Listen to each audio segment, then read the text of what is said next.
नमस्कार दोस्तों, स्वागत है आप सभी का आपके अपने YouTube चैनल नॉलेज पंडित पर। दोस्तों, आपके लिए इस वीडियो में हम जीके के मोस्ट इंपॉर्टेंट क्वेश्चंस लेकर आए हैं जो कि हर एग्जाम के लिए इंपॉर्टेंट है।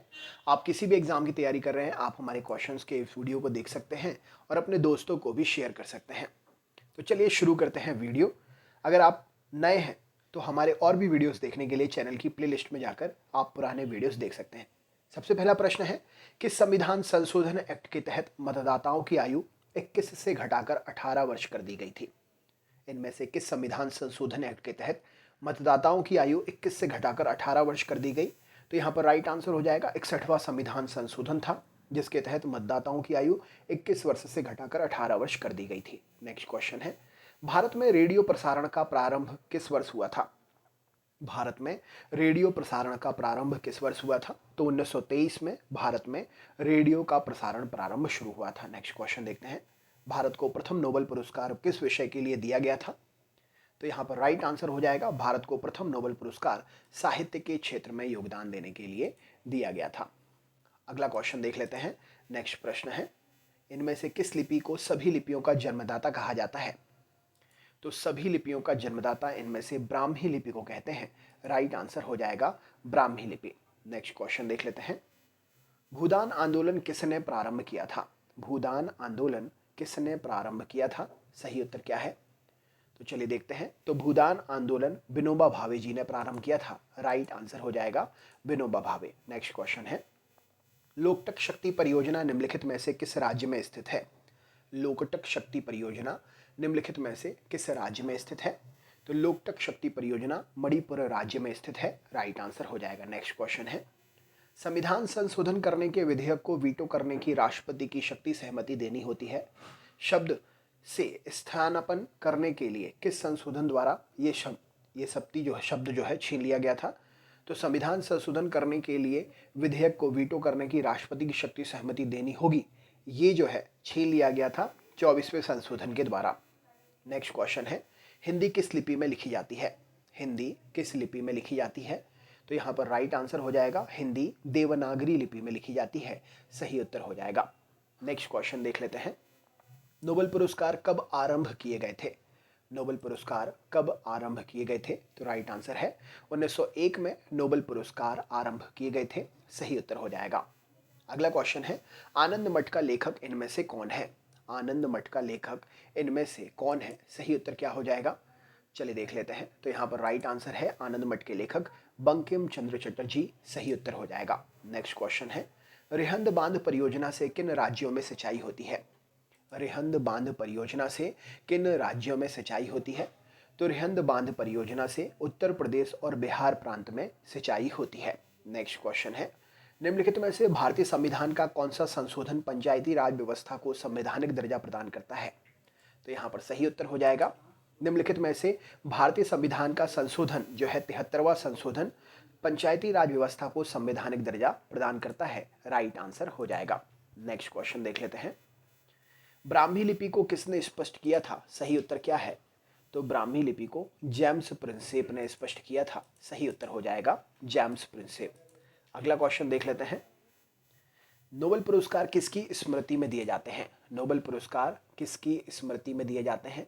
सही उत्तर क्या है? चलिए देख लेते हैं। तो नोबेल पुरस्कार अल्फ्रेड नोबेल की स्मृति में दिए जाते हैं। राइट आंसर हो जाएगा अल्फ्रेड नोबेल प्रश्न का सही उत्तर है।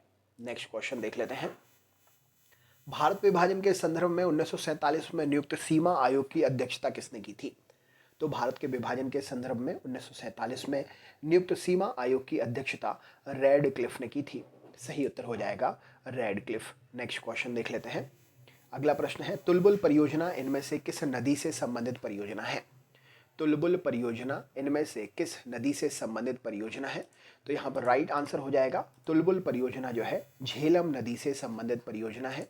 सही उत्तर हो जाएगा झेलम नदी। नेक्स्ट क्वेश्चन है, भारतीय संविधान का अनुच्छेद 51A नागरिकों के मौलिक कर्तव्य से संबंधित है, किस संशोधन के द्वारा इसे लाया गया था? तो यहाँ पर राइट आंसर हो जाएगा, भारतीय संविधान का अनुच्छेद 51A नागरिकों के मौलिक कर्तव्य से संबंधित है। 42वें संविधान संशोधन के द्वारा इसे लाया गया था। राइट आंसर हो जाएगा 42वां संविधान संशोधन। अगला क्वेश्चन देख लेते हैं, इनमें से कौन सी सिखों की लिपि है? सही उत्तर क्या हो जाएगा इस प्रश्न के लिए?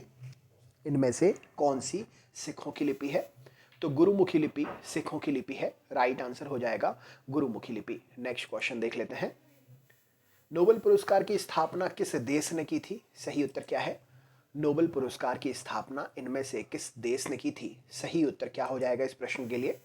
तो स्वीडन देश ने नोबेल पुरस्कारों की स्थापना की थी। राइट आंसर है इस प्रश्न के लिए स्वीडन देश ने नोबेल पुरस्कार की स्थापना की थी। नेक्स्ट क्वेश्चन देख लेते हैं। निम्नलिखित में से किस भारतीय राष्ट्रीय कांग्रेस के अधिवेशन में जवाहरलाल नेहरू ने समाजवाद को भारत की समस्याओं को हल करने की कुंजी बताया? तो अधिवेशन जो था जिसमें समाजवाद को समस्याओं को हल करने की कुंजी बताया, राइट आंसर हो जाएगा लाहौर अधिवेशन में जवाहरलाल नेहरू जी ने समाजवाद को भारत की समस्याओं को हल करने की कुंजी बताया। भाखड़ा नांगल परियोजना किस नदी पर निर्मित है? भाखड़ा नांगल परियोजना इनमें से किस नदी पर निर्मित है? सही उत्तर क्या हो जाएगा इस प्रश्न के लिए? चलिए देख लेते हैं। तो भाखड़ा नांगल परियोजना सतलज नदी पर स्थित है। राइट आंसर है इस प्रश्न के लिए सतलज नदी। नेक्स्ट क्वेश्चन देख लेते हैं। कौन सा संवैधानिक संशोधन राज्यों से चुने जाने वाले लोकसभा के सदस्यों की संख्या बढ़ाने से संबंधित है? तो राज्यों से चुने जाने वाले लोकसभा की सदस्यों की संख्या बढ़ाने से संबंधित जो है यहाँ पर है 7वां और 31वां संशोधन। नेक्स्ट क्वेश्चन देख लेते हैं।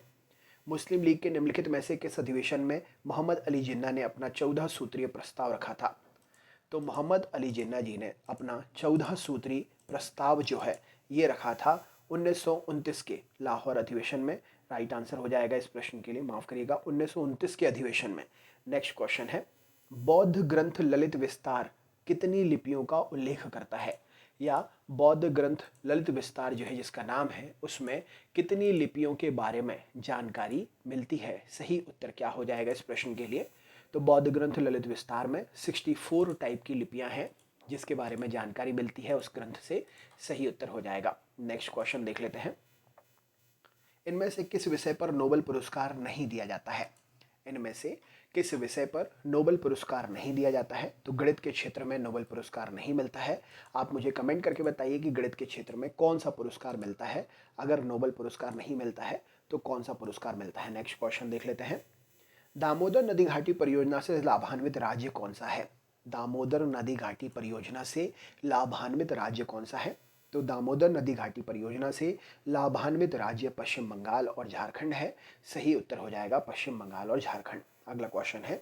आकाशवाणी से संस्कृत समाचार का प्रसारण किस वर्ष शुरू हुआ था?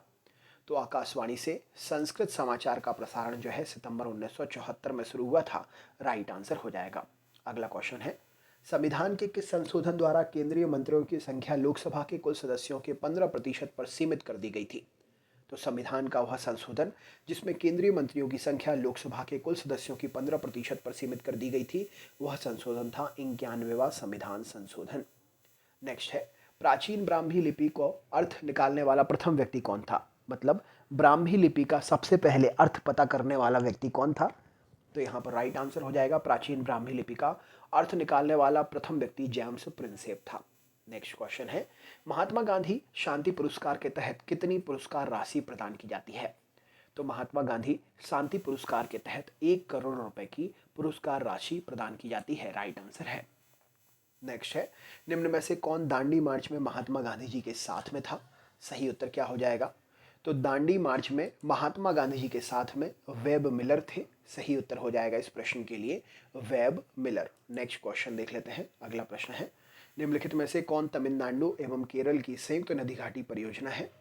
तो तमिलनाडु और केरल की संयुक्त नदी घाटी परियोजना इनमें से पराम्बीकुलम अलियार परियोजना है। सही उत्तर हो जाएगा पराम्बीकुलम अलियार परियोजना। नेक्स्ट क्वेश्चन देख लेते हैं। भारत के संविधान के 44वें संशोधन द्वारा निम्नलिखित अधिकार को मौलिक अधिकार की श्रेणी से हटा दिया गया था, वह कौन सा अधिकार है? तो यहाँ पर सही उत्तर हो जाएगा भारत के संविधान के 44वें संविधान संशोधन के द्वारा मौलिक अधिकार की श्रेणी से संपत्ति के अधिकार को हटा दिया गया था। संपत्ति का अधिकार अब किस प्रकार का अधिकार है, कमेंट करके जरूर बताएं। अगला क्वेश्चन देख लेते हैं। अगला प्रश्न आपके सामने है। अगला प्रश्न है। भारत में प्रयोगात्मक दूरदर्शन की शुरुआत कब हुई थी? सही उत्तर क्या हो जाएगा? भारत में प्रयोगात्मक दूरदर्शन की शुरुआत 15 सितंबर 1959 को हुई थी। सही उत्तर हो जाएगा 1959। नेक्स्ट क्वेश्चन देख लेते हैं। राजीव गांधी राष्ट्रीय सद्भावना पुरस्कार सर्वप्रथम किसे मिला था? राजीव गांधी सद्भावना पुरस्कार, राष्ट्रीय सद्भावना पुरस्कार सर्वप्रथम किसे मिला था? सही उत्तर क्या है इस प्रश्न के लिए? तो राजीव गांधी राष्ट्रीय सद्भावना पुरस्कार सबसे पहले मदर टेरेसा जी को मिला था। सही उत्तर हो जाएगा इस प्रश्न के लिए मदर टेरेसा। नेक्स्ट क्वेश्चन देख लेते हैं। 15 अगस्त 1947 को निम्नलिखित में से कौन भारतीय राष्ट्रीय कांग्रेस का अध्यक्ष था? 15 अगस्त 1947 को निम्नलिखित में से कौन भारतीय राष्ट्रीय कांग्रेस का अध्यक्ष था? तो यहाँ पर राइट आंसर हो जाएगा JB कृपलानी जी 15 अगस्त 1947 को भारतीय राष्ट्रीय कांग्रेस के अध्यक्ष थे। तो दोस्तों ये था आपका जीके का प्रैक्टिस टेस्ट सेट पेपर। क्या स्कोर रहा कमेंट करके ज़रूर बताइएगा। चैनल पर अगर आप नए हैं तो चैनल सब्सक्राइब करना ना भूलें और अपने दोस्तों को शेयर भी ज़रूर कीजिएगा। तो चलिए मिलते हैं नेक्स्ट वीडियो में। अपना ख्याल रखें, मस्त रहें, स्वस्थ रहें, जहाँ भी रहें ज़बरदस्त रहें। बहुत बहुत धन्यवाद।